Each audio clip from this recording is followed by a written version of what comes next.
All right, and welcome to Freedom Gulch Podcast. This is our 8th episode.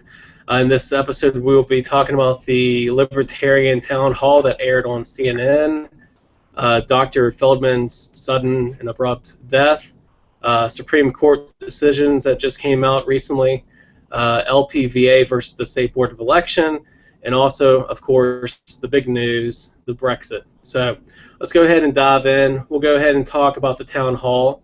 What do y'all think? Were y'all satisfied with it, or did y'all not like some of the answers, or do you think that they were trying to reach mainstream America, and do you think they accomplished that?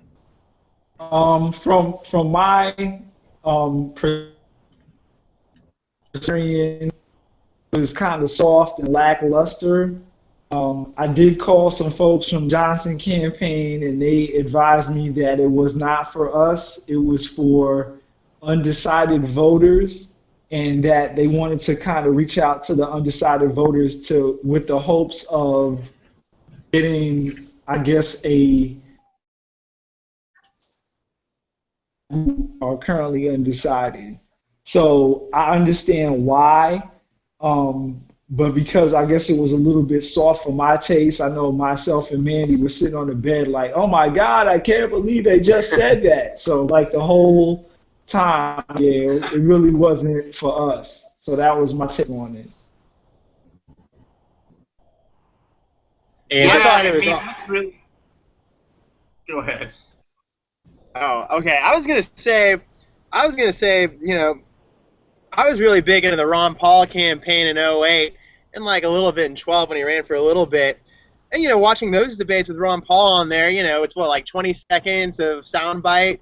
And I remember when he first went on and he was talking about, like, and Rudy Giuliani interrupted him and said that he should feel bad about that comment he made about 9/11. And people went nuts over it, and a lot of people got on.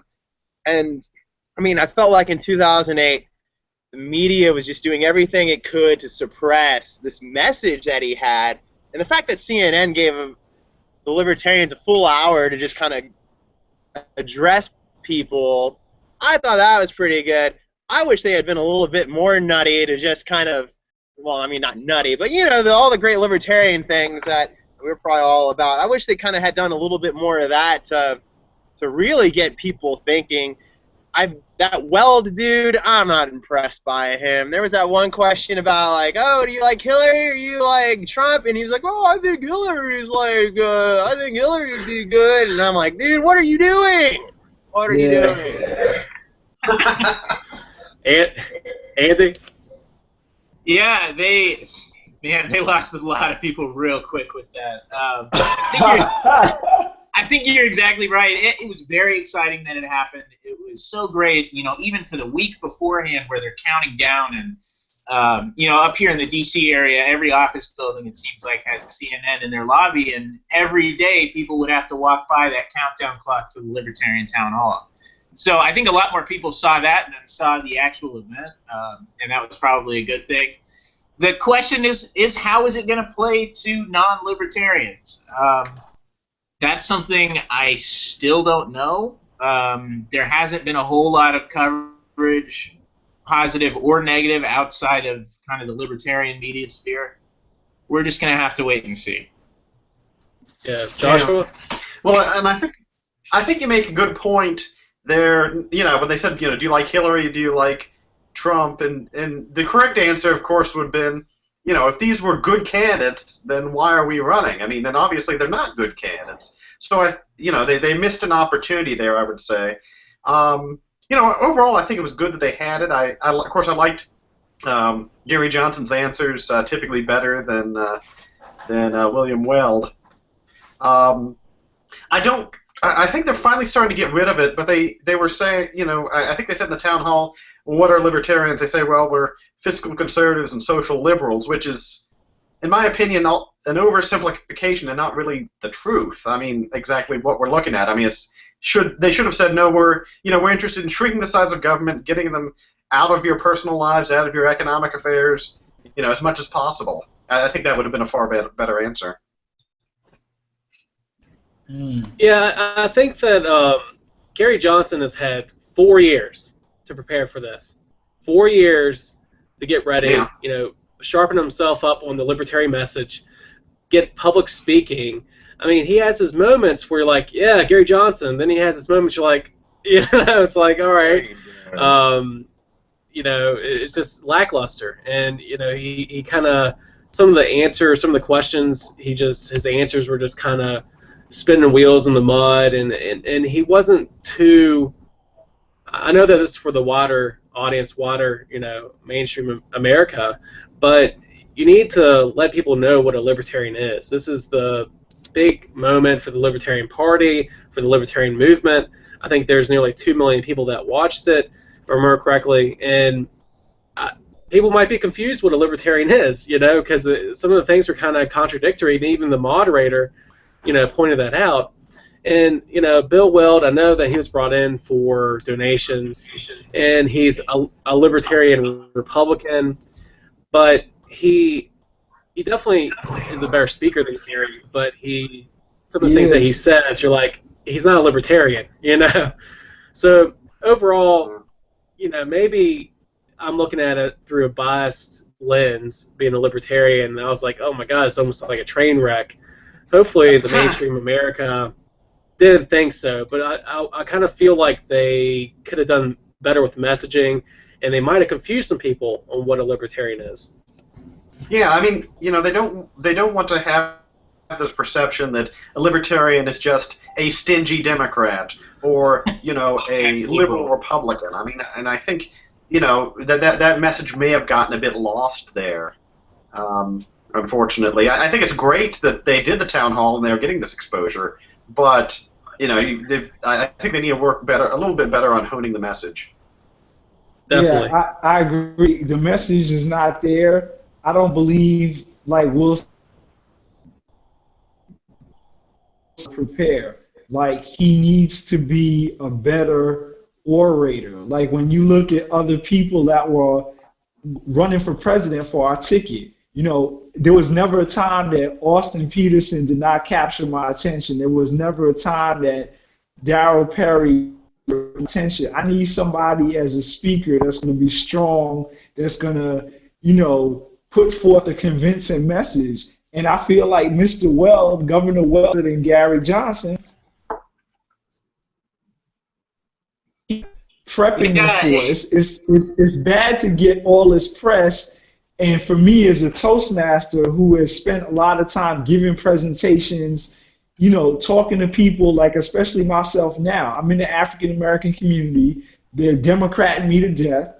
And as far as I'm concerned, Democratic is not the way for our people. And when I go with my ballot signatures and say, if you don't want to talk to me about anything else, ballot access, we can't even get on a ballot in our own state, and people still don't want to listen to me. But if I'm volunteering in the school system and mentoring and teaching Toastmasters, everybody's like, yeah, Corey's cool. But as soon as I change my message to liberty or freedom, then the same people are like, yeah, we don't want to talk to you about that. But it's a problem. So I feel like regardless if you have a room full of people that are supportive of your cause or you're in a room full of people that can't stand your guts, you still have to be able to positively and powerfully convey the message. And Governor Johnson is not powerfully conveying the message, and Governor Weld is not libertarian enough for my personal opinion. Any other comments on the town hall? I don't think that town hall is going to get Gary Johnson up to 15%. Yeah, I don't think so either. But he's got to go after Trump and talk about why Trump is awful. He's got to go after Hillary. He can't be all nice and be like, oh, this is what libertarianism. He needs to go. Libertarianism is great because look what happens when you have these statists like Hillary or Trump in, and let's look at all the unintended consequences of all of their awful policies. Yeah, I think if we talk about empowering the individual, which one candidate did talk about a lot, which I really liked his message, which conversation, Dr. Feldman, he talked about empowering the individual, and I think if it's a very simple message, but if done right, it can be very powerful and resonate with people that may not identify as libertarian yet, but talk about the individual, empowering the individual, getting government out of the way, show the unintended consequences and the failures of the state, just like Robert said. Often Anybody the else? intended consequences, too. Intended? Yeah. All right, guys, so let's move on. As I just brought up, Dr. Feldman, he talked about empowering the individual, the Libertarian Party and Libertarian movement, and this past week has really got a shock by the early death and sudden death of Dr. Feldman, and I couldn't believe it when I read it. I thought it was some hoax or something, and then I saw the statement by Carla Howe and the Libertarian Party, and I just couldn't believe it. I didn't get to meet him. I wish I did, but everybody that I talked to, even though they didn't align with him, they liked his positivity, they liked his message, his enthusiasm, and of course he had one of the best, end speeches in the debate at the convention, which I wish I would have, was there to see it. Anybody's thoughts on that? It's incredibly sad. It was incredibly sad just to hear about that. Dr. Feldman's a guy that I've got to meet a couple of times, and who honestly at the start of the year I was not being nice to online, but it comes a long way over the course of a campaign season. I got to know him. He's incredible.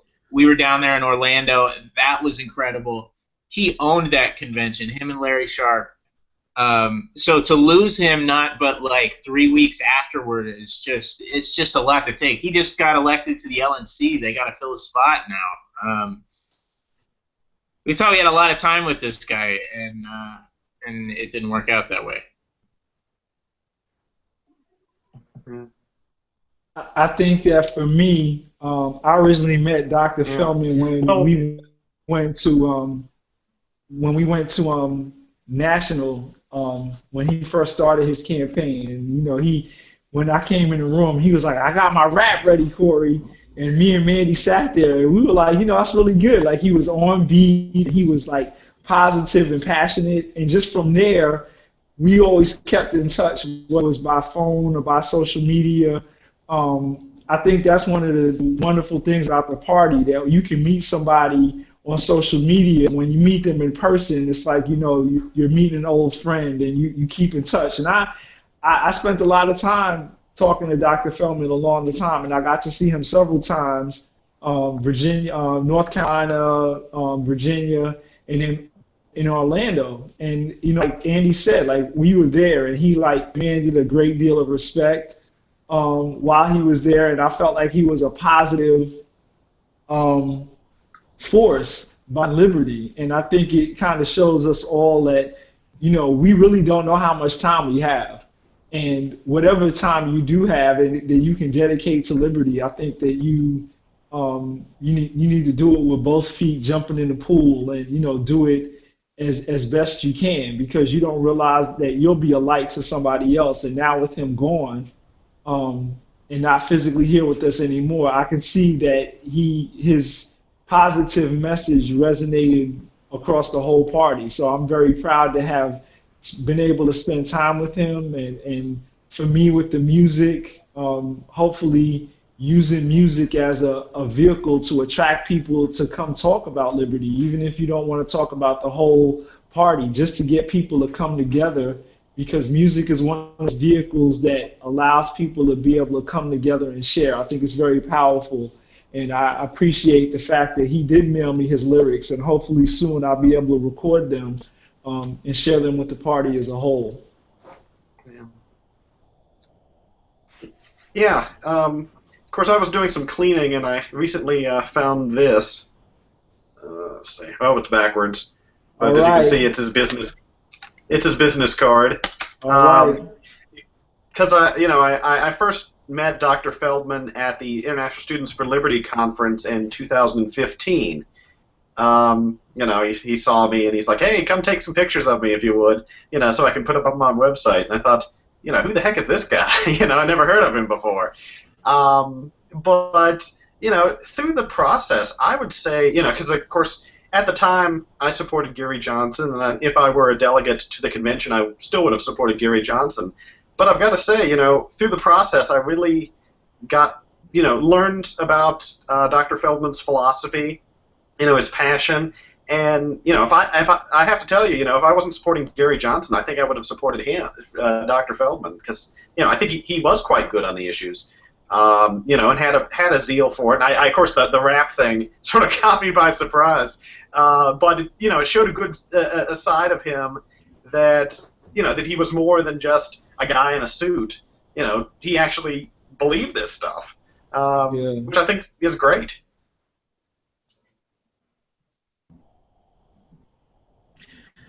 Yeah, definitely a loss for the Libertarian Party and the Libertarian movement. Of course, his family, I could only imagine. He was a doctor at the Cleveland Clinic, just a really brilliant man, gave a lot to the Liberty movement while he's here, and, gone too early. All right, so I'm going to go ahead and let's talk about the Supreme Court decisions that just recently came out. Any specific decisions you want to talk about? How about Bob McDonnell? Yeah. Man, that's weird. As far as I can tell, and I haven't read the decision, it was like these acts don't quite, you didn't have the right things in the complaint, and this act doesn't quite fit what we need for a corruption charge. He was doing some weird stuff. I certainly never saw this coming. I thought he was going to jail. But I guess we preserve the Virginia way now. I don't know. I mean, I mean, if we held everybody up to that standard, I think all politicians would go to jail. I mean, that wouldn't be such a bad thing.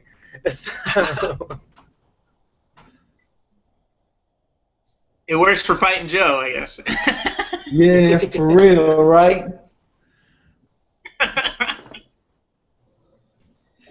I did see one paper, I guess online somewhere, printed it as McAuliffe corruption charge. So we'll see. Maybe we get that in a few years. Yeah, I mean, if anybody's a crooked politician, I imagine McAuliffe is. But like I said, if you held him up to that standard, probably 99% of all politicians would be, convicted and thrown in jail. Well, I think that I think an important thing to add here is, yes, they said there were some issues with the case, and of course a lot of my Facebook friends are cheering about it.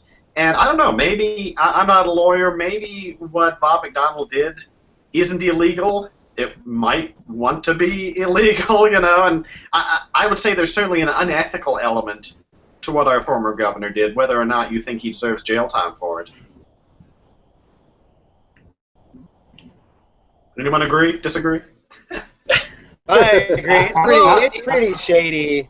It's pretty shady, but I guess I haven't read too much into the details to give a fair judgment of this is like grade A corruption versus this is pretty shady. And I guess, there's a difference between unethical versus unlawful. And I don't know where to draw that. I don't know at what point that line crosses. If Hillary can get away with all these email things, I guess he can get away with $100,000. Yeah, and like I said, if everybody was held to that standard, I think most politicians would be thrown in jail, convicted. Is there any other decisions that came out? There were a few. I guess the other big one that came out at the same time as the McDonnell. Sorry, Will. So the other one that came out at the same time as the McDonnell one, I'm losing you, Will. Was the abortion regulation bill, struck right? down? Yeah. That's kind of an interesting one. I mean, libertarians come down on both sides. There's also an element of, the state is regulating these clinics. I don't know. They also shut down Obama's latest immigration plan by executive order, which is another kind of weird one because we want to open the borders and let more people in, but the way that he did that was, unconstitutional and a little bizarre. So that's kind of hard to read. I think the last one was upholding a state that had barred people convicted of domestic violence from owning guns. Yeah, I got something. I got a tweet from some state elected officials about that whole domestic violence. People accused of domestic abuse can't own firearms, and you have like 24 hours to turn in if you are a concealed weapons holder or you carry a firearm in the Commonwealth. You got like 24 hours to turn in your weapons before they come looking for you. Yeah. Well, all of these cases, the way that they came down, it would have been the same whether Scalia was there or not. That was another angle that's kind of been reported. We'll see. They're not voting on Merrick Garland. That's fine.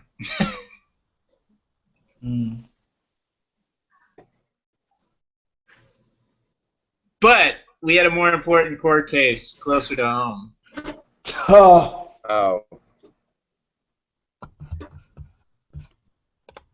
State Board of Election. Yes. Okay, guys, I'm sorry. I think I lagged or something. Glad we got you back. Okay, all right. Where are we? What are we talking about? We're moving on to the LPVA against the state board. Okay, sorry about that, guys. My internet just all of a sudden, I don't know what happened. All right, so the LPVA versus the State Board of Elections. This is a lawsuit that, was it 2 years ago? Yeah. 2 years ago. Because it was Robert, sorry. Yeah, I'm actually a plaintiff on this lawsuit. Really? Rob Sarvis and pretty much all the candidates that ran in 2014 were plaintiffs on the lawsuit, plus an independent candidate. I can't remember his name. But of course, when you try to sue the government, and it just goes through so many different channels and gets delayed and pushed back, and of course, the decision came that it was not unconstitutional. That maybe it's unfair, but it's not unconstitutional. So I think it's the Fourth Circuit Court came out with that decision just this past week. And so I guess I don't know if we're going to continue with this or what. They keep trying to fight for ballot access and to have a level footing with the two major parties. Yeah. So this case was specifically about the ballot order and the fact that they list basically they do a random order of the Democrats and Republicans, and then they do a random order of everybody else instead of randomizing the whole ballot. So that's what they upheld. I don't know whether they're going to continue or not.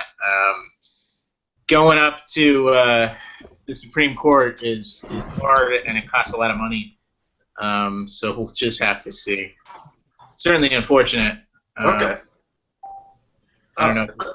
Yeah, thank you for sort of clarifying that. Actually, I got a message from one of the people who's listening live to us who was asking for what exactly is this lawsuit all about. So, yeah, that's good. Thank you.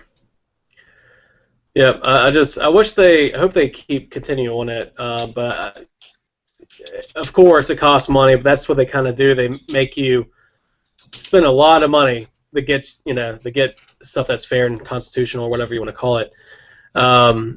But hopefully they'll keep continuing with that. I know the Rutherford Institute, I'm not sure if ACLU was involved, but I know the Rutherford Institute was.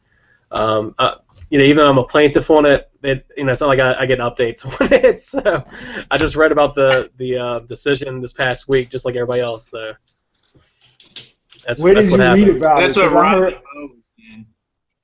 It was on the Richmond Times-Dispatch. That the writer, I can't remember his first name, Hinkle. He's really good. Okay, I can look him up. So Yeah, let me ask. So let me ask you guys. So what's our next step? Being is that we either continue in the courts. My good Republican friend with libertarian leanings, Sandy Sanders from Virginia Right, thinks that Will Hammer for lieutenant governor is going to get us our ballot access. Yeah, some people are trying to push me to the run next year. Maybe not. Kind of thinking about it at the moment, putting out some feelers. The thing would be, it's a good situation because in Virginia, it's only Virginia and New Jersey that has elections on this off year, 2017, and so we would be able to hopefully get a national pool of donations from libertarian sponsors and members that normally sponsor local and state races. But since they won't have those, hopefully they would be able to fund like our campaign. I'm not 100% on doing that yet. I need to make sure that I'd be able to get enough pledges for money and also get a lot of help. It's if I'm going to do it, I want to do it right. I can't do it a one-man show like I did my last two campaigns.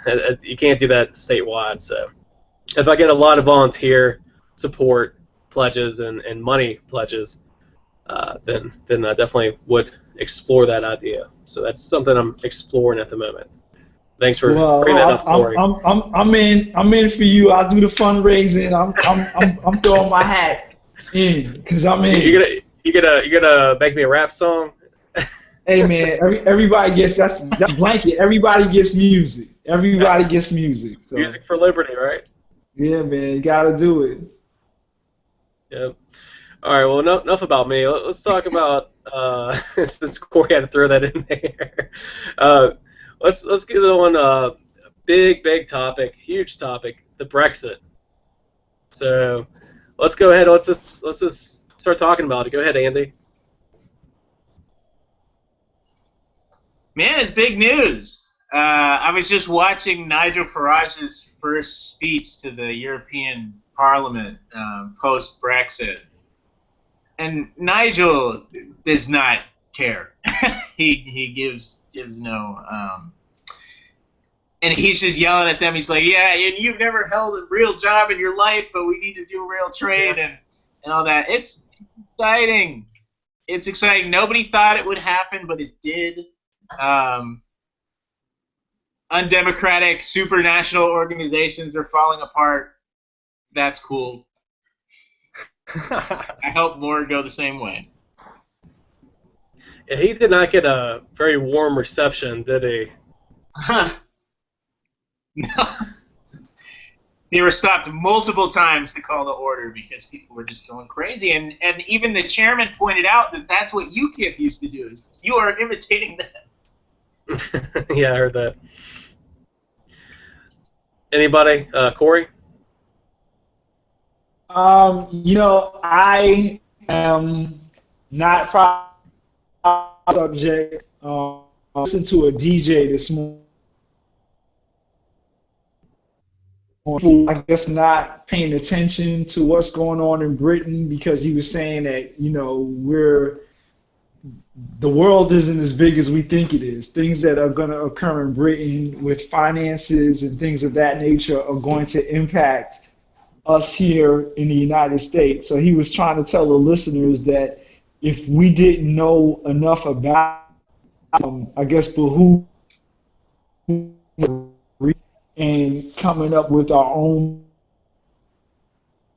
the meetings that are going to be over the next few weeks and how it's going things going on in the world. So I found that very interesting. I don't know because I haven't spent enough time reading, but I just think that anything that kind of packages countries together may not be the best thing for everybody. So I think it's interesting that they voted the way they did, and they kind of want to, what's going to work best for them. I think the fallout is going to be what happens when the rest of the countries involved are saying, well, this doesn't work for us either. So are they going to be in the first place?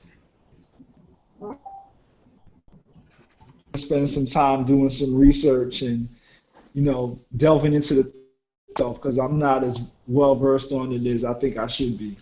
Yeah. Joshua? Well, I don't know about the rest of you all, but I was, staying up late at night actually watching the results come in. Okay. And of course, Gibraltar was one of the first, and they were, 90% or more for stay. And I thought, well, this isn't going to go terribly well. And, of course, then Scotland clocked in. And so I was actually shocked by the result, number one, that the Leave campaign actually did win. I've been following Nigel Farage for years. I would say he's the most interesting man in European politics, not just British politics. So, and I actually think it's actually a good thing. It's a good opportunity for the British people to be able to say, well, this is how we want to run our country. This is not how they run our country in Brussels. I mean, anytime you can take authority and bring it down either to the state level or the national level, the state level, or the local level, or the individual, I mean, I think that's a good thing. So, not having dictates come from some, non-body where the people have virtually no say and who controls that, I think is a grand thing. On the other hand, of course, it does, in some ways, UKIP, if Britain goes through and leaves the EU, then they, in some ways, have lost a lot of their power. But I think that's actually a grand thing. I think politicians should strive to make themselves less powerful, which is the exact opposite as they typically do. Wow. Robert, any thoughts on the Brexit?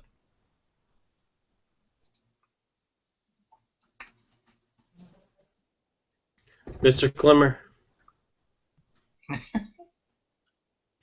All right, well, I'll go ahead and so with the Brexit, I'm always for an independence to the individual.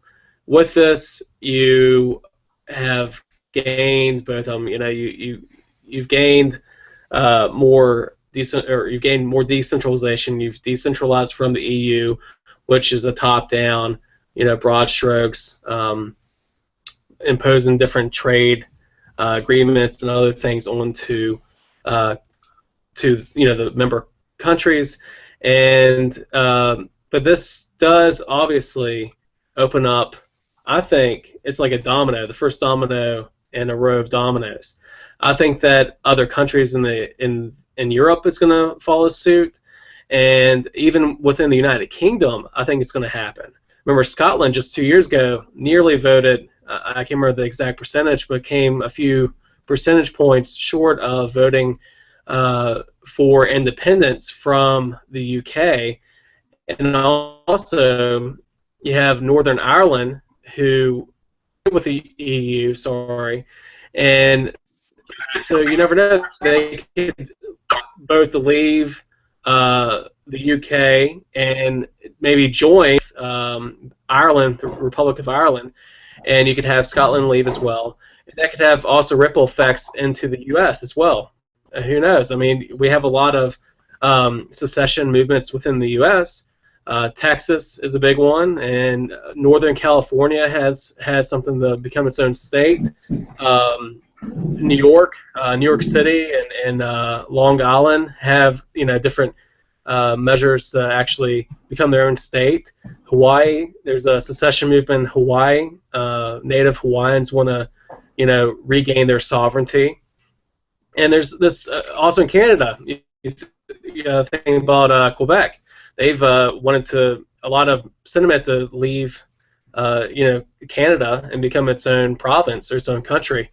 And so there's lots of movements, and so I think this would be the first domino in many dominoes that we will see decentralization.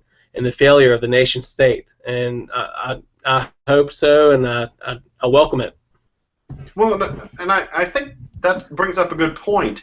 I think it's good that we live in an age where people can join and leave political associations without violence. I mean, you look to 1776 in our country. We didn't want to be part of Britain any longer. Had to fight a war over it. You look toward the 1860s in this country. Some people didn't want to be a part of this country. They had to fight a war to determine who was right. And the fact that that Scotland could leave the UK without a war, that Britain could leave the European Union without a war, I think that's a good thing. I'll say it again. Decentralization is always good. Always good.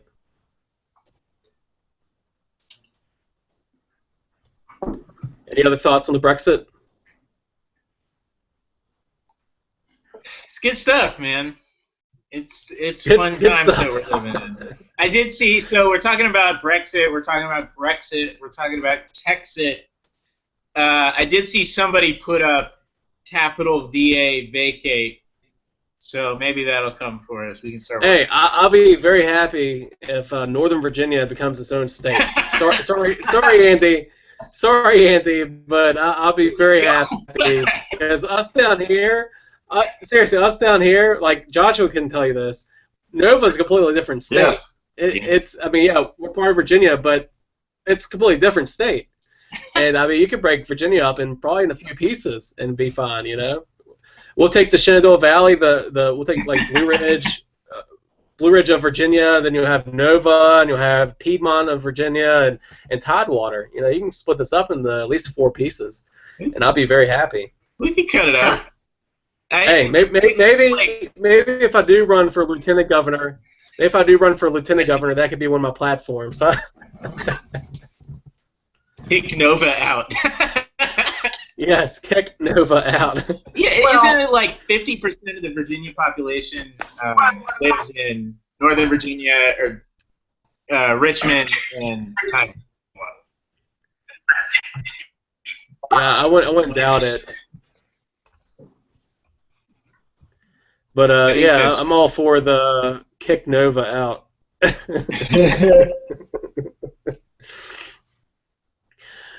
All right, guys. Anything else you want to talk about before I wrap this up?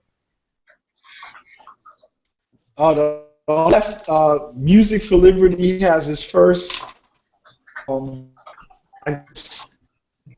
concert. We're going to be in Wilmington, North Carolina on September 17th for the Libertarian Party in North Carolina. And it is called Greenfield Lake Amphitheater. So we're missing a country group, a bluegrass group, and a rock group. So if you guys know anybody in the Virginia, North Carolina area that may want to sign on to help raise money for the Libertarian Party in North Carolina, let me know. They are fighting to retain their ballot access this election. So I think it's very important that we help support them in their efforts so they don't become like us and have to refight for their ballot access all over again. That's good. Anybody else? So Julie Borowski posted a question today that we'll just put out there to the group. Her question was, what's a political issue that you have changed your position on, that you've changed your mind on? And my answer was, at some point I realized that taxation was theft. That was a big change for me. I came from the left, and today I've got this on. I didn't plan it that way, but I do. So that'll be an interesting one. I don't know if there are issues that you guys have changed on, or if you've been libertarian since day one. But well, if Robert is here, then he could attest that I've been libertarian since freshman year of college. Yeah, for me, I think I changed with regard to gun ownership. I think growing up in New York City, in a place where there's a lot of gun violence, and then now living in Virginia where, unfortunately, I became into guns after I had 3 home invasions. So my perspective on Second Amendment, calm down. Gun rights, You are has all over the changed. place. And I think that's something that people in my community can't understand. How about you, Joshua? Well, I'd say probably the biggest thing is the drug war. Because we all have been taught this. Drugs are bad. Drugs are bad. Anyone who uses drugs is bad. We've got to do something about drugs. But and of course I don't do drugs. I haven't smoked anything, not even tobacco, at any point during my life. But to sort of give the power to the government to say what you can and cannot do with your body in that regard, does lead itself to some important issues. I mean, why do we allow the government to say, well, you can smoke this or you can do this or what have you? Why is it any of their business? Yeah. I remember I was born and raised, or I won't say born, but I was raised as a Democrat. Most of my family is a Democrat. They may say they're independent, but they're Democrats. And then I went to college, and I took an economics class. And, of course, my friend right there, Robert Clemmer, we co-founded the Ham City Classical Liberals. And from there it's been a libertarian.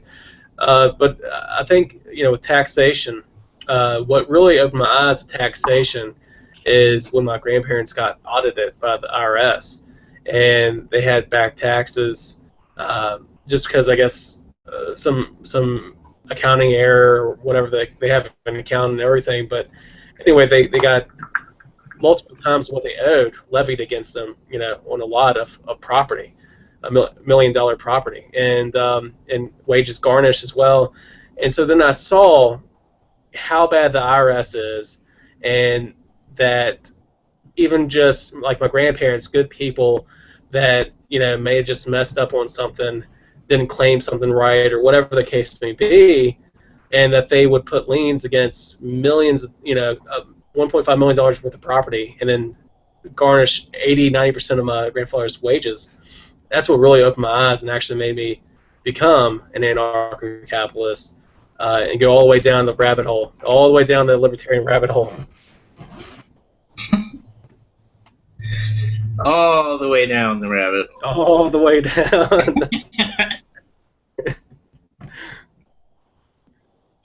So, good stuff. All right, guys. Well, real quick. Unfortunately, Michael Pickens was not able to attend. I was hoping they would. I was unable to attend the seminar this past weekend. Yeah, I couldn't go either. What's your thoughts on it, Andy? That was incredible, and unfortunately, Mark Anderson couldn't be with us tonight either. He was there with us this past weekend. Michael's training is as good as advertised. I know if you're on libertarian Facebook circles, you see a lot about his stuff, and that's a testament to how good he is. His program is kind of coming out of his sales background, out of his personal development background, and he's ready to go, man. He's a lion, and he really cultivates, buy-in from people who attend his training by believing in them, by putting himself into them. It was also just a good time hanging out with Michael while he was here, hanging out with Bo Brown, our state chair, and Jeff Carson, who's very active up here too. It was a great weekend. I think it will serve as a really good building block for the state party here in Virginia. And certainly I recommend bringing Michael into any other, state leadership who might see this. Great. I mean, I've talked to him. I've known him since the last convention. I met him there. Got to hang out with him a lot. Spoke to him. Very positive, very well-spoken, very thoughtful, very smart guy. And so I'm glad to hear that his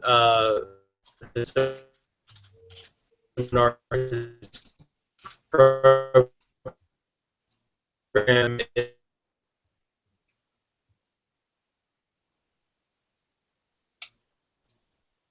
is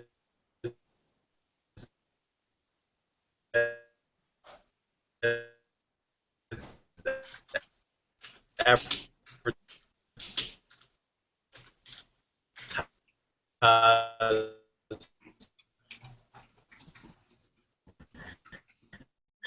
think we may be losing Will again. Yeah. It's unfortunate. Yeah. Yeah, he seems to sort of be frozen on their screen here. Yeah. I had to come off and dial back in. So. Yeah, man. Hopefully we'll be doing more trainings around Virginia too, and hopefully with some trainers from inside our state. I think we're even better prepared to do that now. All right. I'm sorry, guys. My internet is spotty today. You good? Oh, wait. Do we have two of you now? You're in twice. Seeing things. How is this working? And now are you both frozen? Looks like it. Maybe this is a sign. Maybe this is a sign. Should we make the executive decision here, fellas? I think 3 out of 4. Yeah, we can wrap it. All right. Oh, you back? All right, guys. Can you hear me? We can. Yes, we can. In front of you. All right. Let's go ahead and sign off, guys. I don't know what's going on with my internet. It's been spotty. It'll be fine 1 minute and then be horrible. So let's go ahead and sign off. Thanks for joining us tonight. Hopefully my internet will be better next time. And look forward to talking the next podcast. So see y'all later.